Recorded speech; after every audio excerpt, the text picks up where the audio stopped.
నరాల బలహీనత గురించి చెప్పుకుందాము. నరాల బలహీనత అనేది సాధారణంగా ఎక్కువగా చిన్న పిల్లల నుంచి పెద్దవారిలో ఈ మధ్య కాలంలో తరచుగా చూస్తున్నాము. దీనికి ముఖ్య కారణాలు వైటమిన్ బి12 డెఫిషియన్సీ, మరి పెద్దవారిలో డయాబెటీస్, థైరాయిడ్ లాంటి సమస్యలతో పాటు కూడా నరాల బలహీనత అనేది చూస్తుంటాము. వైటమిన్ డి3 డెఫిషియన్సీ వల్ల ఎముకల్లో స్పేస్ అనేది గ్యాప్ తగ్గుతున్నందువల్ల ఎముకల బలము నరాలకి కంప్రెస్ అయినందుకు తిమ్మిరి, అలసట అనేది కూడా తరచుగా చూస్తుంటాము.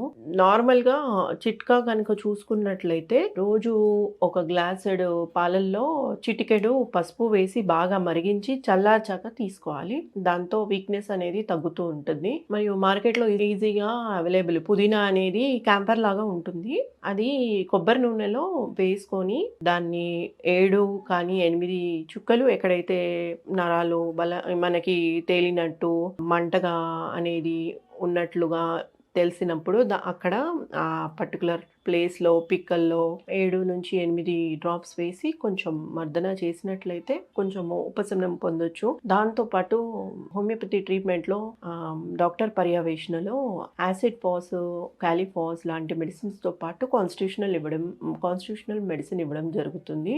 ధన్యవాదాలు.